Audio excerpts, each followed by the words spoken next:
What's up, everyone? I'm Aaron. Welcome to Aftershock. Today we're gonna try to be uploading 2 new videos. I know I'm falling a bit behind. I'm slow. I'm a bit watered down with my updates and news. So I got other things to do, guys. I'm trying to. I will definitely get all my pay-per-views and all my special event reviews out. Definitely WrestleMania and NXT Dallas reviews will be out, but on the updates and news side of professional wrestling, on the news side of things, it's going to be a bit watered down, a bit less than usual. So my apologies. I just have some stuff I gotta take care of personally. So without any further ado, though, today's review: TNA Lockdown 2016.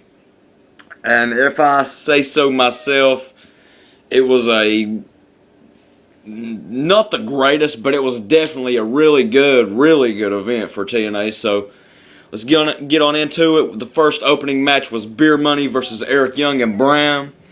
It was a really good opener, I thought. About a 5.5 of 10 for me. There were some nice double team moves and a lot of weapon use, cage use.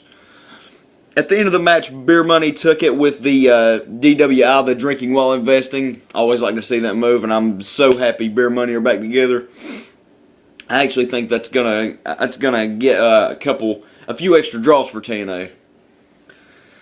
Next match, not even a match, but we saw Madison Rayne took out backstage, her leg presumably. Next segment, EC3 walks out and thanks Spud.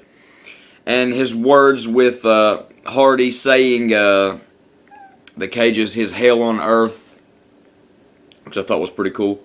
Next match was Tigre Uno versus Trevor Lee for the X Division title. It was a fairly good match. I would have liked to have seen a tad bit more from these two guys, but it was a good match nonetheless. I like the style of Trevor Lee. I love that high flying, but also really edgy, really rough style of Trevor Lee. Really American high flying style, rough. It really captivates me.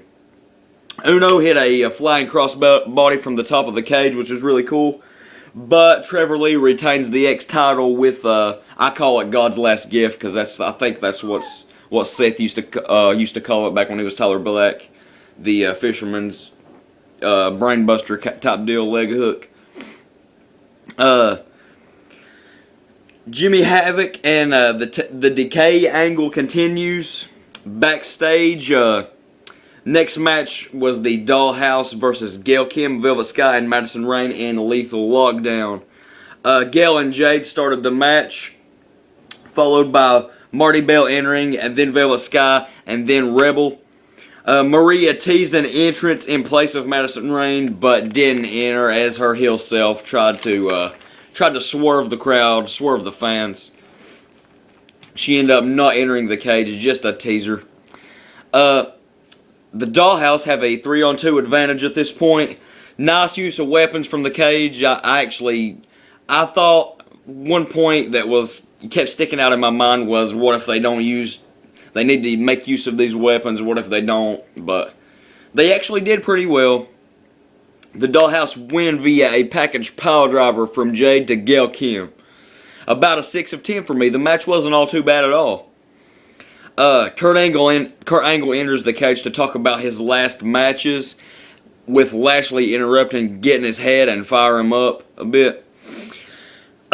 Next match was Eli Drake versus O'Dog the Great. Jesse Goddard at ringside tries to help Eli out of the cage door, but Mahabali Shera comes out to even the odds.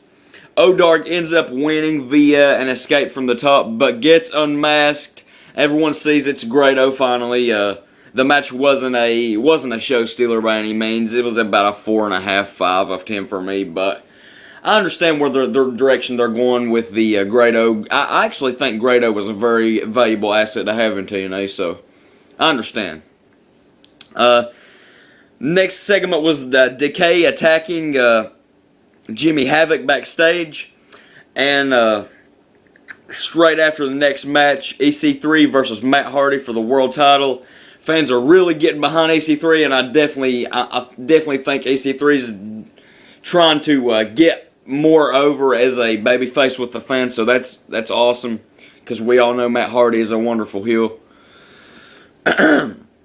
Tyrus throws a chair in the ring, and also tries to stop EC3 from escaping the door, and enters himself. He tries to chain EC3 to the ropes, but gets instead somehow end up getting chained up to the ropes himself and pelted with chair shots. Rebby comes in with a hammer, but is stopped by Spud right before she reaches the cage. EC3 again tries to escape the ring. Spud stops him and turns heel, attacking EC3 with the chairs and giving him a concerto on the steps. Was just something I definitely did not see coming in from any angle. Like, this just definitely caught me by surprise. You guys, Spud turning heel on EC3. Like, yeah, it's kind of, yeah, it's down their lane, but Rockstar Spud, you know, which was really cool. Hardy retains the title and walks out the champ. It was just wild. Wild for me. Wild ending segment for a TNA event. Because Rockstar Spud turning heel, everybody thought he was the well, I can't really call him the Santino Morelli of TNA, because that is definitely Grado, but he's just one of those guys, one of those feel-good guys, one of those feel-good characters. For him to turn heel is definitely very surprising. So, overall, the show was really good to me. Can't say very many bad things about it at all. So, if you enjoyed these reviews, if you're just a wrestling fan in general, super kick that like button for me, super kick that subscribe button for me.